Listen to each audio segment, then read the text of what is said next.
Hi friends, welcome to my channel ಆಸೆ. ಮುಂದಿನ ಭಾಗದಲ್ಲಿ ಏನಾಗುತ್ತೆ ನೋಡೋಣ. ಹಾಗೆ ಫ್ರೆಂಡ್ಸ್, ಪ್ಲೀಸ್ ನನ್ನ ಚಾನಲ್ನ ಸಬ್ಸ್ಕ್ರೈಬ್ ಮಾಡಿ. ವಿಡಿಯೋ ಇಷ್ಟ ಆದಲ್ಲಿ ಲೈಕ್ ಮಾಡೋದನ್ನ ಮರಿಬೇಡಿ. ಸಂಚಿಕೆ ಶುರುವಿನಲ್ಲಿ ಈ ಕಡೆ ಕೋರ್ಟ್ ಸೀನ್ ನಡೀತಾ ಇರುತ್ತೆ. ರೋಹಿಣಿ ಮನೋಜನಿಗೆ ಎಲ್ಲ ವಿಷಯ ನಾನು ಮುಂಚೆನೆ ಹೇಳಿದ್ದೀನಿ ಅಂತ ಹೇಳಿದಾಗ ಅದನ್ನ ಕೇಳಿಸ್ಕೊಂಡು ಎಲ್ರಿಗೂ ಶಾಕ್ ಆಗ್ತಿರುತ್ತೆ. ಆಗ ಜಡ್ಜ್ ಈ ಹುಡುಗಿ ನೋಡಿದ್ರೆ ನಿನ್ಗೆಲ್ಲ ವಿಷಯನೂ ಮುಂಚೆನೆ ಹೇಳಿದ್ದೀನಿ ಅಂತ ಹೇಳ್ತಾ ಇದ್ದಾಳೆ. ಅಂದ್ರೆ ಎಲ್ಲ ವಿಷಯನೂ ನಿನಗೆ ಮುಂಚೆನೆ ಗೊತ್ತಿದೆಯಪ್ಪ ಅಂತ ಕೇಳ್ತಾರೆ. ಅದನ್ನ ಕೇಳಿಸ್ಕೊಂಡು ಈ ಕಡೆ ಮನೋಜ್ಗೆ ಗಾಬರಿ ಆಗ್ತಿರುವಾಗ ಶಾಂತಿ ಪಟ್ಟಂತೆ ಎದ್ದು ನಿಂತ್ಕೊಂಡು, ಇಲ್ಲ ಸರ್, ನನ್ನ ಮಗನಿಗೆ ಏನು ಗೊತ್ತಿಲ್ಲ ಸರ್ ಅಂತ ಹೇಳಿ ಕೂಗಾಡಕ್ಕೆ ಶುರು ಮಾಡ್ತಾರೆ. ಅದನ್ನ ಕೇಳಿಸ್ಕೊಂಡು, ಏನಮ್ಮ ನೀನು ಪದೇ ಪದೇ ಡಿಸ್ಟರ್ಬ್ ಮಾಡ್ತಾನೆ ಇದೆಯಲ್ಲ, ಇದನ್ನೇ ನಿಮ್ಮ ಮನೆ ಅಂತ ಅನ್ಕೊಂಡಿದ್ದೀರಾ, ಸುಮ್ಮನೆ ಕೂತ್ಕೊಳ್ಳಿ ಅಂತ ಬೈತಾರೆ. ನಂತರ ಜಡ್ಜ್ ಶಾಂತಿ ಹೈಯರ್ ಮಾಡಿರೋ ಲಾಯರ್ನಿಗೆ ಬೈದಾಗ ಈ ಕಡೆ ಶಾಂತಿ ಅವರೇ, ನಾನು ಎಲ್ಲ ಮಾತಾಡ್ತೀನಿ, ನೀವು ಕೂತ್ಕೊಳ್ಳಿ ಅಂತ ಅವ್ರ ಮೇಲೆ ರೇಗ್ತಾರೆ. ನಂತರ ಶಾಂತಿ ಅವರು ಸುಮ್ಮನೆ ಅಲ್ಲೇ ಕೂತ್ಕೊಂತಾರೆ. ನಂತರ ಮತ್ತೆ ಜಡ್ಜ್ ಕಲ್ಯಾಣಿ ಅಥವಾ ರೋಹಿಣಿನೋ, ಏನಮ್ಮ ನೀನು ಮುಂಚೆನೆ ನಿನಗೆ ಮದುವೆ ಆಗಿರೋ ವಿಷಯನ ಈಗ ಇಲ್ಲಿ ನಿಂತಿದ್ದಾರಲ್ಲ ಈ ಮನೋಜ್ ಅವರಿಗೆ ತಿಳಿಸಿದ್ದೀರಾ ಅಂತ ಕೇಳಿದಾಗ, ಹೌದು ಮಹಾಸ್ವಾಮಿ, ನಾನು ಮುಂಚೆನೆ ಹೇಳಿದ್ದೀನಿ. ನೀವು ಹೇಳಿದ ಮೇಲೂ ನಿಮ್ಮನ್ನ ಮದುವೆ ಆಗಕ್ಕೆ ಅವರು ಒಪ್ಕೊಂಡ್ರ ಅಂತ ಜಡ್ಜ್ ಕೇಳ್ತಾರೆ. ಹೌದು ಸರ್, ಒಪ್ಕೊಂಡ್ರು. ನಾನು ಆಗ್ಲೇ ಹೇಳಿದೆ ಫ್ಯಾಮಿಲಿ ಅವರಿಗೆ ಈಗಲೇ ನಾನು ಎರಡನೇ ಮದುವೆ ಆಗ್ತಿರೋ ವಿಷಯನ ಹೇಳ್ಬಿಡೋಣ ಅಂತ. ಆಗ ಮನೋಜ್ ಅವರೇ ಹೇಳಿದ್ದು, ಈ ವಿಷಯ ಏನಾದ್ರೂ ಗೊತ್ತಾದ್ರೆ ನಮ್ಮಮ್ಮ ಈ ಮದುವೆಗೆ ಒಪ್ಕೊಳ್ಳೋದಿಲ್ಲ, ಹಾಗಾಗಿ ಈ ವಿಷಯನ ನಾವು ಯಾರಿಗೂ ಹೇಳೋದೇ ಬೇಡ, ಸಮಯ ಬಂದಾಗ ನಾವೇ ಹೇಳೋಣ ಅಂತ ನನ್ನ ಬಾಯಿನ ಮುಚ್ಚಿಸ್ಬಿಟ್ರು ಅಂತ ರೋಹಿಣಿ ಸುಳ್ಳು ಹೇಳ್ತಾ ಇರ್ತಾಳೆ. ಇದನ್ನೇ ಕೇಳಿಸ್ಕೊಂಡು ಮನೋಜಿಗೆ ತುಂಬಾನೇ ಕೋಪ ಬರ್ತಿರತ್ತೆ. ಅಯ್ಯೋ ಪಾಪಿ, ಈ ತರ ಸುಳ್ಳು ಹೇಳ್ತಿದ್ಯಲ್ಲೇ. ಇಲ್ಲ ಸರ್, ಇವಳು ಸುಳ್ಳು ಹೇಳ್ತಿದ್ದಾಳೆ. ನನ್ಗೆ ಯಾವತ್ತೂ ಇವಳು ಸತ್ಯ ಹೇಳಲೇ ಇಲ್ಲ ಸರ್, ನನ್ಗೆ ಯಾವ ಸತ್ಯನೂ ಗೊತ್ತಿಲ್ಲ ಸರ್, ಇವಳು ನನ್ಗೆ ಏನು ಹೇಳಲಿಲ್ಲ, ಇವಳಿಗೂ ಕೂಡ ನಾನು ಏನು ಹೇಳಲೇ ಇಲ್ಲ ಅಂತ ಮನೋಜ್ ಹೇಳ್ತಾನೆ. ನಂತರ ಮನೋಜಂಗೆ ಕೋಪ ಬರುತ್ತೆ. ಅವನು ಕೋರ್ಟ್ ಕಟಕಟೆಯಿಂದ ಇಳಿದು, ನಿನ್ನ ಎಷ್ಟೇ ಸುಳ್ಳು ಹೇಳ್ತೀಯ, ನಿನ್ನಿವತ್ತು ಬಿಡೋದಿಲ್ಲ ಕಣೆ ಅಂತ ಹೇಳ್ತಿರುವಾಗ ಈ ಕಡೆ ಲಾಯರ್ ಅವನ್ನ ತಡೆಯಕ್ಕೆ ನೋಡಿದಾಗ ಜಡ್ಜ ಅದನ್ನ ಕುಟ್ಬಿಟ್ಟು ಸೈಲೆಂಟ್ ಪ್ಲೀಸ್ ಅಂತ ರೇಗ್ತಾರೆ. ಏನಪ್ಪ ಇದನ್ನ ಕೋರ್ಟು ಅಂತ ಮರ್ತೋಗಿದ್ಯಾ, ನೋಡೋದಕ್ಕೆ ಚೆನ್ನಾಗಿ ಓದ್ಕೊಂತಾರ ಇದೆಯಾ, ಎಲ್ಲಿ ಹೇಗೆ ಬಿಹೇವ್ ಮಾಡಬೇಕು ಅನ್ನೋದು ಗೊತ್ತಿಲ್ವಾ ನಿನಗೆ, ಜಾಸ್ತಿ ಈ ಥರ ಎಗರಾಡ್ತಾ ಇದ್ರೆ ನಿನ್ನ ಮೇಲೆ ಒಂದು ಕೇಸ್ ಫೈಲ್ ಮಾಡಿ ಕೋರ್ಟ್ ಜೈಲಿಗೆ ಹಾಕಿಸ್ಬಿಡ್ತೀನಿ. ಏನ್ ಕೃಷ್ಣ ಅವರೇ ಇದೆಲ್ಲ ನೀವು ಹೇಳ್ಕೊಟ್ಟು ಕರ್ಕೊಂಡು ಬಂದಿಲ್ವಾ ಕೋರ್ಟ್ ಒಳಗಡೆ ಹೇಗೆ ಬಿಹೇವ್ ಮಾಡಬೇಕು ಅಂತ ಜಡ್ಜ್ ಕೇಳಿದಾಗ ಈ ಕಡೆ lawyer, sorry your honour, Manoj ಅವರೇ ಸ್ವಲ್ಪ ಸೈಲೆಂಟ್ ಆಗಿರಿ ಅಂತ ನಂತರ ಮನೋಜ್ ಅವರಿಗೆ ರೇಗ್ತಾರೆ ಲಾಯರು. ಆಗ ರೋಹಿಣಿ ಮತ್ತೆ ನಾಟಕನ ಮುಂದುವರಿಸ್ತಾಳೆ. ಸರ್, ನಾನು ಹೇಳ್ತಿರೋದು ನಿಜ ಸರ್, ಮನೋಜ್ಗೆ ಎಲ್ಲ ಸತ್ಯನೂ ಮುಂಚೆನೆ ಗೊತ್ತಿದೆ. ಅವ್ರ ಅಮ್ಮನ ಬಯಕೆ ಅವ್ರೇನು ಈಗ ಹೇಳ್ತಾ ಇಲ್ಲ ಸರ್. ಅವ್ರ ಅಮ್ಮ ಕೋರ್ಟ್ ಅಲ್ಲಿ ಈಗ ಹೇಗ್ ಕೂಗಾಡ್ತಿದ್ದಾರೆ ಅಂತ ನೀವೇ ನೋಡ್ತಾ ಇದ್ದೀರಲ್ವಾ ಸರ್. ಮನೆಯಲ್ಲಿ ಇದಕ್ಕಿಂತ ಜಾಸ್ತಿನೇ ಕೂಗಾಡ್ತಿರ್ತಾರೆ ಸರ್. ನನ್ನನ್ನ ಹಿಗ್ಗ ಮುಗ್ಗ ಬೈಯೋದು ಹೊಡೆಯೋದು ಮಾಡ್ತಿರ್ತಾರೆ. ಆದ್ರೆ ನನ್ನ ಜೀವನನ ಕಾಪಾಡ್ಕೊಳ್ಳೋಕೋಸ್ಕರನೇ ನಾನು ಇದೆಲ್ಲದನ್ನು ಸಹಿಸ್ಕೊಂಡು ಇವ್ರ ಜೊತೆಗೆ ಜೀವನ ನಡೆಸ್ಕೊಂಡು ಹೋಗ್ತಾ ಇದ್ದೀನಿ ಸರ್. ಅಷ್ಟೇ ಅಲ್ಲ ಸರ್, ಮನೋಜ್ ಅವ್ರ ತಾಯಿಗೆ ಅಂದ್ರೆ ನಮ್ಮ ಅತ್ತೆಗೆ ಮನೋಜ್ ಅವರಿಗೆ ಶ್ರೀಮಂತರ ಮನೆ ಹುಡುಗಿನ ತಂದು ಮದುವೆ ಮಾಡಿಸ್ಬೇಕು ಅನ್ನೋ ಆಸೆ ಇತ್ತು. ಆದ್ರೆ ನಾನು ಬಡವರ ಮನೆ ಹುಡುಗಿ ಅಂತ ಗೊತ್ತಾದ್ಮೇಲೆ ನನ್ಗೆ ವರದಕ್ಷಿಣೆ ತಗೋಬಾ ಅಂತ ಹಿಂಸೆ ಕೊಡ್ತಾ ಇದ್ರು, ದುಡ್ಡು ಕೊಡು ಅಂತ ಪೀಡಿಸ್ತಾ ಇದ್ರು, ತುಂಬಾನೇ ಕಿರುಕುಳ ಕೊಡ್ತಾ ಇದ್ರು ಸರ್ ಅಂತ ರೋಹಿಣಿ ಸುಳ್ಳು ಆರೋಪಗಳನ್ನ ಶಾಂತಿ ಮೇಲೆ ಹೊರ್ಸಕ್ಕೆ ಪ್ರಯತ್ನ ಪಡ್ತಿರ್ತಾಳೆ. ಇದನ್ನೆಲ್ಲ ಕೇಳಿಸ್ಕೊಂಡು ಶಾಂತಿಗೆ ತುಂಬಾನೇ ಕೋಪ ಬರ್ತಿರುತ್ತೆ. ಅಯ್ಯೋ ಪಾಪಿ, ನೀನ್ ಹಾಳಾಗಿ ಹೋಗ್ತೀಯ ಕಣೆ, ಹಾಳಾಗಿ ಹೋಗ್ತೀಯಾ ಅಂತ ಶಾಂತಿ ಕಿರ್ಸಿದಾಗ ನೋಡಿದ್ರೆ ಸರ್, ಈಗಲೇ ನನ್ಗೆ ಯಾವಾಗ್ಲೂ ಬೈತಾ ಇರ್ತಾರೆ.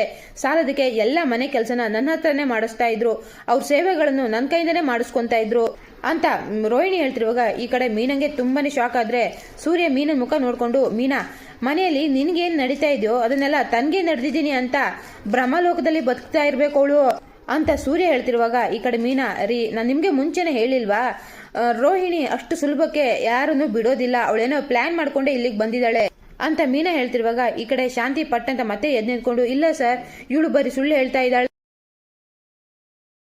ನಾನು ಯಾವ ಹಿಂಸೆನೂ ಇವಳಿಗೆ ಕೊಟ್ಟಿಲ್ಲ ಸರ್, ಸುಳ್ಳು, ಇವಳು ಹೇಳೋದೆಲ್ಲ ಬರೀ ಸುಳ್ಳು ಅಂತ ರೋಹಿಣಿ ಶಾಂತಿ ಕಿರ್ಚಾಡ್ತಿರ್ತಾಳೆ.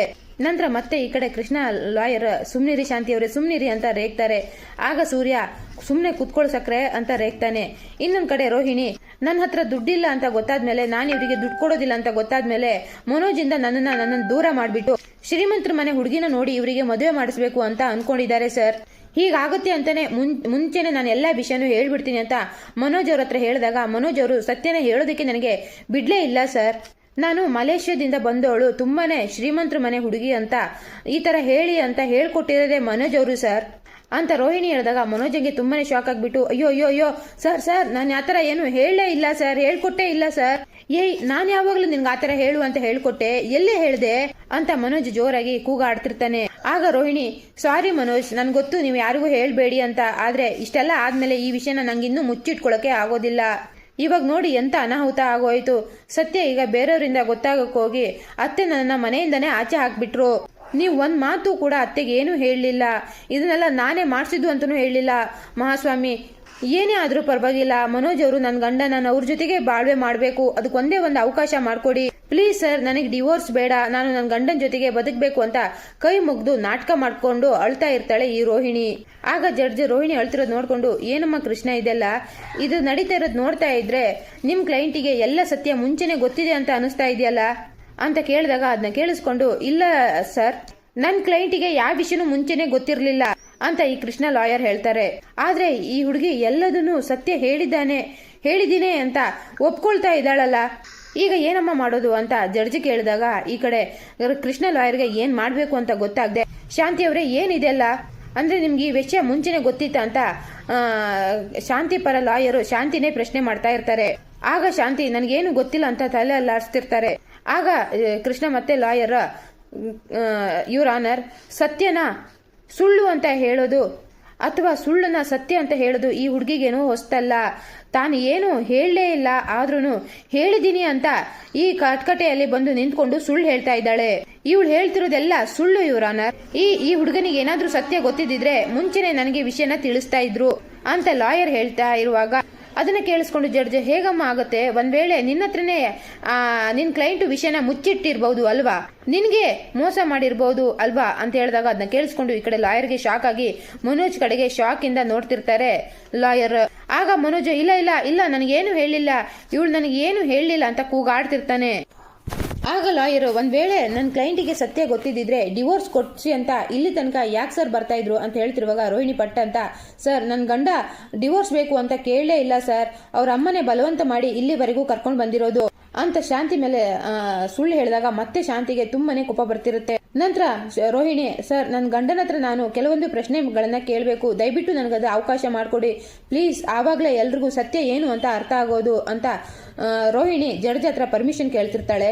ಆಗ ಲಾಯರ್, ಸಾರಿ ಯುವರ್ ಆನರ್, ಇವರಿಗೆ ಪರ್ಮಿಷನ್ ಕೊಡಬೇಡಿ ಅಂತ ನಾನು ಬೇಡ್ಕೊಂತಾ ಇದ್ದೀನಿ ಅಂತ ಲಾಯರ್ ಹೇಳಿದಾಗ ಅದನ್ನ ಕೇಳಿಸ್ಕೊಂಡು ಜಡ್ಜ್, ಇರು ಕೃಷ್ಣ, ಏನ್ ಪ್ರಶ್ನೆ ಕೇಳ್ತಾರೆ ಅಂತ ನೋಡೋಣ, ಸತ್ಯ ಏನು ಅಂತ ಎಲ್ರಿಗೂ ಗೊತ್ತಾಗ್ಬೇಕಲ್ವಾ, ಸರಿ ಅಮ್ಮ ಪರ್ಮಿಷನ್ ಗ್ರಾಂಟೆಡ್ ಅಂತ ಹೇಳಿದಾಗ ಅದನ್ನ ಕೇಳಿಸ್ಕೊಂಡು ರೋಹಿಣಿಗೆ ತುಂಬಾನೇ ಖುಷಿ ಆಗ್ತಿರೋದು. ನಂತರ ರೋಹಿಣಿ ಮನೋಜ್ ಹತ್ರಕ್ಕೆ ಬಂದ್ಬಿಟ್ಟು, ಮನೋಜ್ ಅವರು, ನಾನು ನೇರವಾಗಿ ಕೇಳ್ತೀನಿ, ನಾನು ನಿಮ್ಮ ಹತ್ರ ಕಲ್ಯಾಣಿ ಅಂತ ಹೇಳಿದ್ನ ಇಲ್ವಾ? ಅದನ್ನ ಕೇಳಿಸ್ಕೊಂಡು ಮನೋಜ್, ಹೌದು ಹೇಳಿದ್ಯಾ ಅಂತ ಹೇಳ್ಬಿಡ್ತಾನೆ. ಕೃಷ್ಣ ಅದನ್ನ ಕೇಳಿಸ್ಕೊಂಡು ಈ ಕಡೆ ಶಾಂತಿ, ಮೀನಾ, ಸೂರ್ಯ ಎಲ್ರಿಗೂ ತುಂಬಾನೇ ಶಾಕ್ ಆಗ್ತಿರುತ್ತೆ. ಆಗ ಜಡ್ಜ್, ಏನಪ್ಪಾ ಹಾಗಾದ್ರೆ ಇವಳು ಕಲ್ಯಾಣಿ ಮುಂಚೆನೆ ಮದುವೆ ಆಗಿದ್ದಾಳೆ ಅನ್ನೋ ವಿಷಯ ನಿನಗೆ ಗೊತ್ತಿದ್ಯಾ ಅಂತ ಕೇಳ್ತಾರೆ.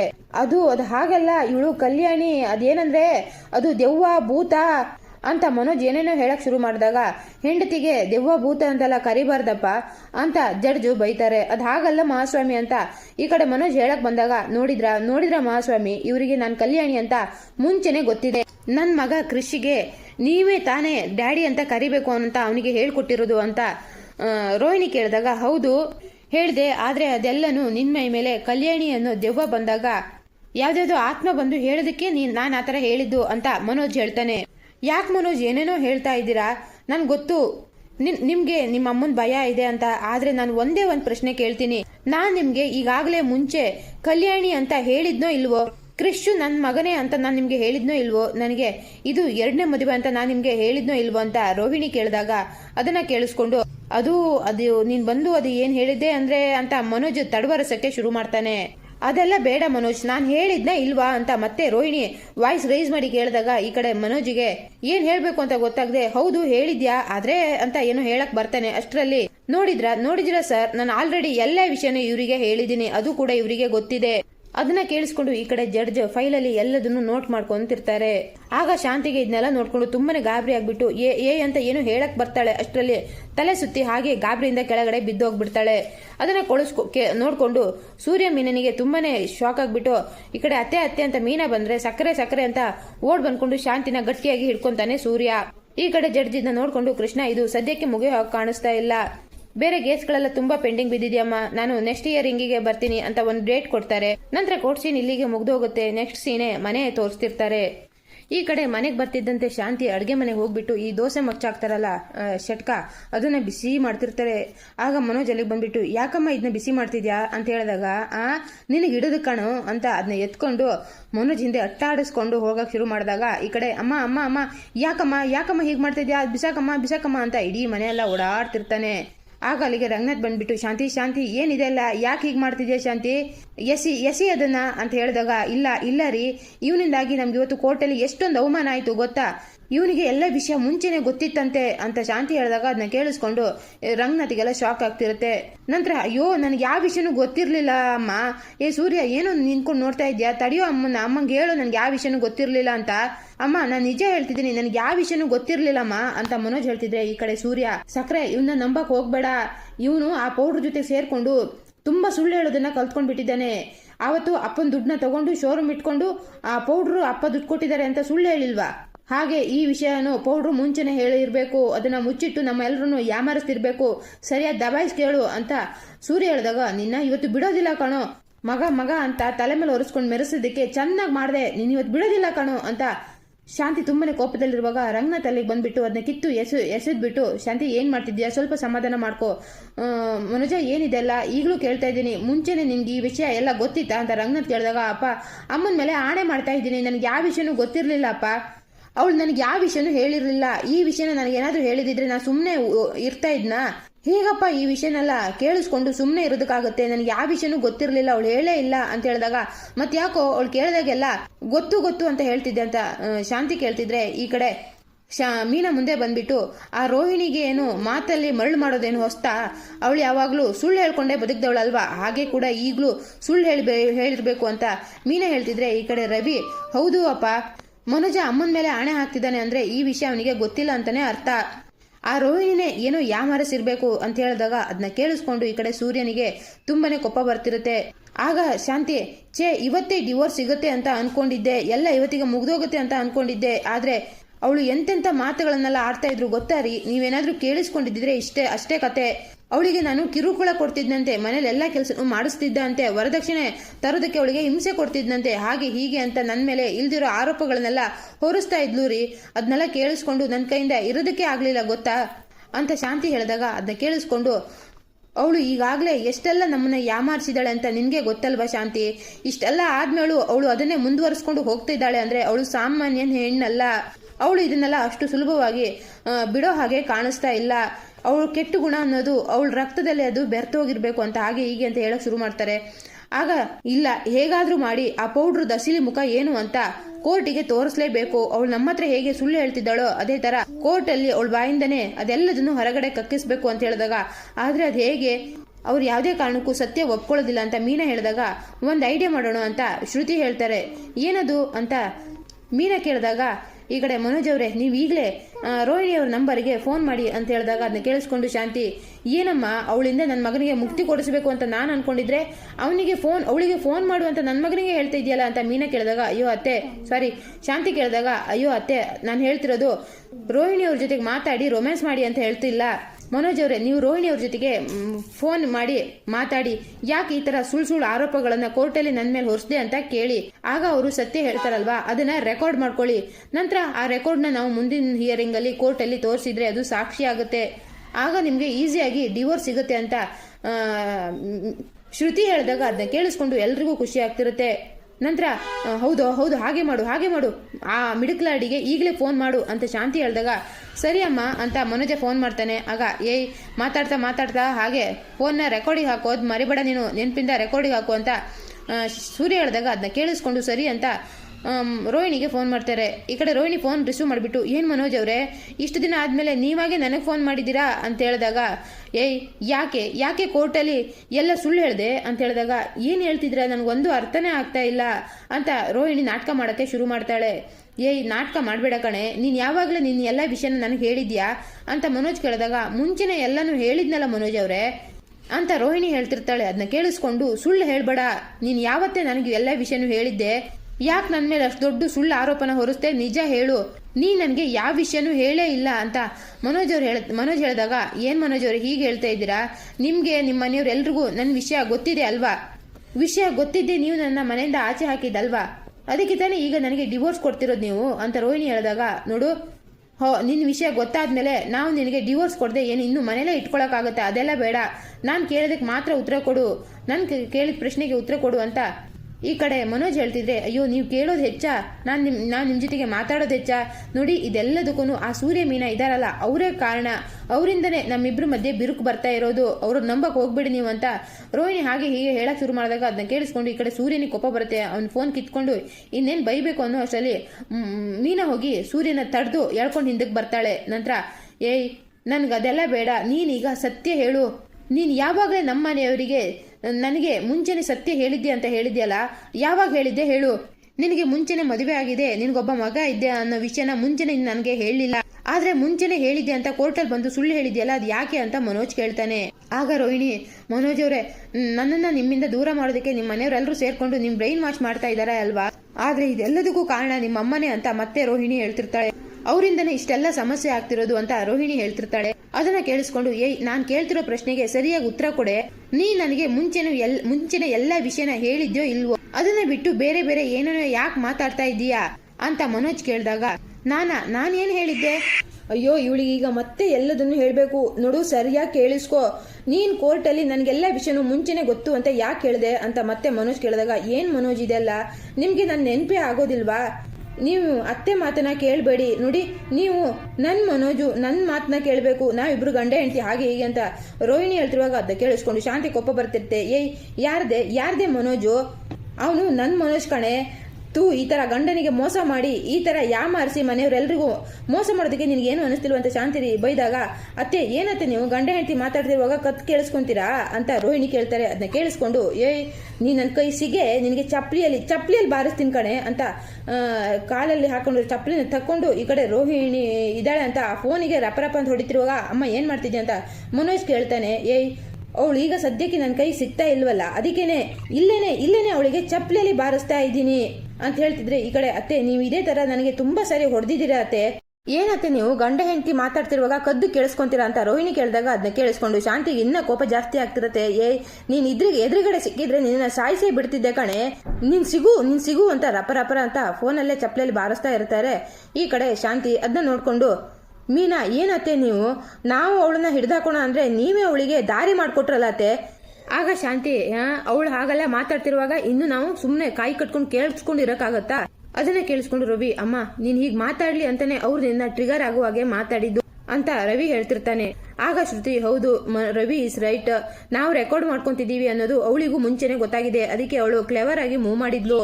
ಅದನ್ನ ಕೇಳಿಸ್ಕೊಂಡು ಮೀನನು ಕೂಡ, ಹೌದು ಅದಕ್ಕೆ ಅವಳು ತುಂಬಾ ಹುಷಾರಿಂದಾನೆ ಮಾತಾಡಿದ್ದು ಅಂತ ಹೇಳ್ತಾಳೆ. ನಂತರ ಸೂರ್ಯ, ಹಾಗಾದ್ರೆ ಈ ರೆಕಾರ್ಡ್ನೇ ನಾಳೆಗೆ ತಂದು ಸಾಕ್ಷಿ ಅಂತ ಆ ಪೌಡ್ರು ಕೊಡಬಹುದು ಅಂತ ಹೇಳ್ತಿರುವ ರಂಗನಾಥ, ಮೀನಾ ಶಾಂತಿ ನೀನು ಸ್ವಲ್ಪ ತಾಳ್ಮೆಯಿಂದ ಇರು, ನೀನ್ ತಾಳ್ಮೆಯಿಂದ ಇದ್ರೆ ಮಾತ್ರ ನಿನ್ ಮಗನಿಗೆ ಡಿವೋರ್ಸ್ ಸಿಗೋದು, ಇಲ್ಲ ಅಂದ್ರೆ ಇದೇನು ಎಷ್ಟು ಮುಂದುವರಿಯುತ್ತೆ ಅಂತ ಹೇಳೋದಕ್ಕೆ ಆಗೋದಿಲ್ಲ ಅಂತ ಹೇಳ್ಬಿಟ್ಟು ಅಲ್ಲಿಂದ ಹೊರಟು ಹೋಗ್ತಾರೆ. ಈ ಕಡೆ ಅಡುಗೆ ಮನೆಗೆ ಬಂದು ಮೀನಾ ಚಿಂತೆ ಮಾಡ್ತಿರುವಾಗ ಸೂರ್ಯ ಅಲ್ಲಿಗೆ ಬಂದ್ಬಿಟ್ಟು, ನೋಡಿದ್ಯಾ ಮೀನಾ ಡಾರ್ಲಿಂಗ್, ಪೌಡ್ರು ಹೆಂಗ್ ಕ್ಲೆವರ್ ಆಗಿ ಮೂವ್ ಮಾಡಿದ್ಲು, ಹೀಗೆ ಆದ್ರೆ ನಮ್ಮ ಪೆಂಗನಿಗೆ ಡಿವೋರ್ಸ್ ಸಿಗ್ದಂಗೆ ಅಂತ ಹೇಳಿದಾಗ, ಹೌದು ರೀ ನಾವೇನಾದ್ರೂ ಒಂದು ಮಾಡ್ಲೇಬೇಕು, ಆ ರೋಹಿಣಿ ಅವ್ರ ಬಣ್ಣ ನಾವು ಬಯಲ್ ಮಾಡ್ಲೇಬೇಕು ಅಂತ ಮೀನಾ ಹೇಳ್ತಿರ್ತಾಳೆ. ಇನ್ನೊಂದ್ ಕಡೆ ರೋಹಿಣಿ, ನನ್ನನ್ನೇ ಸಿಕ್ಕಾಕ್ಸಕ್ಕೆ ನೋಡಿದ್ರ, ಈಗ ಹೇಗೆ ನನ್ನ ಮಾತು ಎಲ್ರಿಗೂ ತಲೆಗೆ ಹುಳ ಬಿಟ್ಟಂಗಾಗಿದೆ ಅಲ್ವಾ, ಯಾವ ಮನೆಯಲ್ಲಿ ಯಾರ್ಯಾರು ಹೇಗೆ ಯೋಚನೆ ಮಾಡ್ತೀರಾ ಅಂತ ನನಗೆ ಚೆನ್ನಾಗಿ ಗೊತ್ತು ಅಂತ ಹೇಳ್ಬಿಟ್ಟು ನಗ್ತಾ ಇರುವಾಗ ಅಲ್ಲಿಗೆ ಪ್ರಮೀಳಾ ಬಂದ್ಬಿಟ್ಟು, ಏನ್ ರೋಹಿಣಿ ಒಬ್ಬೊಬ್ಳೆ ನಗ್ತಿದ್ಯಾ, ಏನಾಯ್ತು ಅಂತ ಕೇಳಿದಾಗ, ಏನೂ ಇಲ್ಲ, ಒಂದು ಪ್ರಾಬ್ಲಮ್ ನನ್ನನ್ನು ಹುಡ್ಕೊಂಡು ಬರ್ತಾ ಇತ್ತು, ಅದನ್ನ ಅವರಿಗೆ ತಿರುಗಿಸ್ಬಿಟ್ಟೆ ಅಂತ ರೋಹಿಣಿ ಹೇಳಿದಾಗ, ಅದೇನು ಕಲ್ಯಾಣಿ ನನಗೂ ಹೇಳು ಅಂತ ಪ್ರಮೀಳಾ ಹೇಳ್ತಾರೆ. ನಿನಗೇನು ಗೊತ್ತಾಗೋದು ಬೇಡ ಅಂದಾಗೆ ಕಲ್ಯಾಣಿ ಅಡುಗೆ ಮಾಡಬೇಕಾಗಿತ್ತು ಅಂತ ಪ್ರಮೀಳಾ ಹೇಳಿದಾಗ, ಅಡುಗೆ ಮಾಡಮ್ಮ ಹೋಗಿ ಅಂತ ಕಲ್ಯಾಣಿ ಹೇಳಿದಾಗ ಅದನ್ನ ಕೇಳಿಸ್ಕೊಂಡು ಅಡುಗೆ ಮಾಡೋದಕ್ಕೆ ಮನೇಲಿ ಏನು ತರಕಾರಿ ಗಿರ್ಕಾರಿ ಏನೂ ಇಲ್ಲ ಅಂತ ಪ್ರಮೀಳಾ ಹೇಳಿದಾಗ, ಹೋಗಿ ತೊಗೊಂಡು ಬರುತ್ತಾನೆ, ಅದನ್ನ ಯಾಕಮ್ಮ ನನ್ನ ಹತ್ರ ಕೇಳ್ತಿದ್ಯಾ ಅಂತ ಕಲ್ಯಾಣಿ ಕೇಳಿದಾಗ, ತೊಗೊಂಡು ಬರೋದಕ್ಕೆ ನನ್ನ ಹತ್ರ ದುಡ್ಡಿಲ್ಲ ಅಂತ ಹೇಳ್ತಾರೆ, ಏನಾದರೂ ಒಂದು ಸಮಸ್ಯೆನ ತಂದು ಇಡ್ತಾನೆ ಇರ್ತೀಯಮ್ಮ ಅಂತ ರೋಹಿಣಿ ಹೇಳಿದಾಗ, ನಂತರ ನನ್ನ ಹತ್ರನೂ ದುಡ್ಡಿಲ್ಲ ಅಂತ ಹೇಳ್ಬಿಟ್ಟು ರೋಹಿಣಿ ಆ ವಿಶಾಲಾಕ್ಷಿಗೆ ಫೋನ್ ಮಾಡಿ, ಆಂಟಿ ಸ್ವಲ್ಪ ದುಡ್ಡು ಸಿಗ್ಬೋದಾಗಿತ್ತ ಅಂತ ಕೇಳಿದಾಗ, ಈ ಕಡೆ ವಿಶಾಲಾಕ್ಷಿ, ನಾನು ಆ ಮನೆನ ಕಿತ್ಕೊಳ್ಳೋಣ ಅಂತ ಅನ್ಕೊಂಡ್ರೆ ಇವಳು ನನ್ನ ಹತ್ರನೇ ದುಡ್ಡು ಕೇಳಕ್ ನಳ್ತಿದ್ದಾಳೆ, ಎಷ್ಟಮ್ಮ ಬೇಕಾಗಿತ್ತು ಅಂತ ಕೇಳಿದಾಗ, ಆಂಟಿ 1 ಲಕ್ಷ ಬೇಕಾಗಿತ್ತು ಅಂತ ರೋಹಿಣಿ ಹೇಳ್ತಾಳೆ. 1,00,000 ಅಂತ ವಿಶಾಲಾಕ್ಷಿ ಕೇಳಿದಾಗ ನೀವೇನು ಸುಮ್ಮನೆ ಕೊಡಬೇಡಿ ಆಂಟಿ, ನನ್ನ ಹತ್ರ 2 ಚಿನ್ನದ ಬಳೆ ಇದೆ, ಅದನ್ನ ಇಟ್ಕೊಂಡು ಕೊಡಿ ಅಂತ ರೋಹಿಣಿ ಹೇಳಿದಾಗ ಅದಾಗಲ್ಲಮ್ಮ, ಈಗ ಸ್ವಲ್ಪ ದುಡ್ಡು ಟೈಟ್ ಆಗಿದೆ, ಬಟ್ ನೀನೇನು ಯೋಚನೆ ಮಾಡ್ಕೋಬೇಡ. ಹೌದು, ಚಿನ್ನದ ಬಳೆಗಳು ಎಷ್ಟು ಗ್ರಾಮ್ ಇದೆ ಅಂತ ಹೇಳಿದಾಗ 2 ಪೌಂಡು ಅಂತ ಈ ಕಡೆ ರೋಹಿಣಿ ಹೇಳಿದಾಗ ಸರಿ, ನನಗೆ ಗೊತ್ತಿರೋರು ಒಬ್ಬರಿದ್ದಾರೆ, ಅವ್ರ ಹತ್ರ ನಾನು ನಿನಗೆ ಸಾಲ ಕೊಡಿಸ್ತೀನಿ, ಬಟ್ 5% ಬಡ್ಡಿ ಅಂತ ಹೇಳಿದಾಗ ಪರವಾಗಿಲ್ಲ ಆಂಟಿ, ನನಗೀಗ ದುಡ್ಡು ಸಿಕ್ಕರೆ ಸಾಕು ಅಂತ ರೋಹಿಣಿ ಹೇಳ್ತಾರೆ. ಸರಿ, ಹಾಗಾದರೆ ನಾನು ಒಬ್ಬ ಹುಡುಗನ ಅಲ್ಲಿಗೆ ಕಳಿಸ್ತೀನಿ ಅಂತ ಹೇಳ್ಬಿಟ್ಟು ಫೋನ್ ಕಟ್ ಮಾಡಿ ಏಯ್ ಬಾರೋ ಇಲ್ಲಿ ಅಂತ ಅವಳ ಹತ್ರ ಇರೋ ವಿಶಾಲಾಕ್ಷಿ ಹತ್ರ ಇರೋ ಒಬ್ಬ ಹುಡುಗನ ಕರೆದು ದುಡ್ಡನ್ನ 1,00,000 ದುಡ್ಡನ್ನ ಆ ಹುಡುಗನ ಕೈ ಮೇಲೆ ಇಟ್ಟಾಗ, ಅಣ್ಣ ಅಕ್ಕ ನಿಮ್ದು ಎಷ್ಟು ದೊಡ್ಡ ಮನ್ಸು ಅಕ್ಕ ಅಂತ ಆ ಹುಡುಗ ಹೇಳ್ತಿರ್ತಾನೆ. ಏಯ್ ಈ ದುಡ್ಡನ್ನ ನಾನು ನಿನ್ ಕೊಟ್ಟೆ ಅಂತ ಅನ್ಕೊಂಡ ಅಲ್ಲಿ ರೋಹಿಣಿ ಬರ್ತಾಳೆ, ಅವಳ ಕೈ ಕೊಟ್ಬಾ ಅಂತ ಹೇಳಿದಾಗ ಅದನ್ನ ಕೇಳಿಸ್ಕೊಂಡು ನೀವೇ ಕೊಡ್ಬೋದಲ್ವಾ ಅಕ್ಕ ಅಂತ ಹುಡುಗ ಕೇಳ್ತಾನೆ. ಆಗ ನೋಡು, ನಾನು ಕೊಡ್ತೀನಿ ಅಂತ ಕೊಟ್ಟಾದ್ರೆ ಆ ಚಿನ್ನದ ಬಳೆಗಳು ನನ್ನ ಹತ್ರಕ್ಕೆ ಬರೋದಿಲ್ಲ. ನೋಡು, 2 ಚಿನ್ನದ ಬಳೆ ಅವಳು ಕೊಡ್ತಾಳೆ, ಅದನ್ನ ಇಸ್ಕೊಂಡು ಈ ದುಡ್ಡನ್ನ ಅವಳಿಗೆ ಕೊಟ್ಟು 5% ಬಡ್ಡಿನ ತಿಂಗಳ ವಸೂಲಿ ಮಾಡೋಕ್ಕೆ ಬರ್ತೀನಿ ಅಂತ ಹೇಳ್ಬಿಟ್ಟು ಬಾ ಅಂತ ಹೇಳಿದಾಗ ಸರಿ ಅಕ್ಕ ಅಂತ ಆ ಹುಡುಗ ಅಲ್ಲಿಂದ ಹೊರಡ್ತಾನೆ. ಇಲ್ಲಿಗೆ ಈ ಸಂಚಿಕೆ ಮುಕ್ತಾಯವಾಗುತ್ತೆ ಫ್ರೆಂಡ್ಸ್. ಈ ವಿಡಿಯೋ ನಿಮಗೆ ಇಷ್ಟ ಆದಲ್ಲಿ ಪ್ಲೀಸ್ ಒಂದು ಲೈಕ್ ಮಾಡಿ, ಚಾನಲ್ನ ಸಬ್ಸ್ಕ್ರೈಬ್ ಮಾಡಿ, ಶೇರ್ ಮಾಡಿ. ಸಿಗ್ತೀನಿ ನೆಕ್ಸ್ಟ್ ವಿಡಿಯೋದಲ್ಲಿ. ಅಲ್ಲಿ ತನಕ take care, bye bye friends.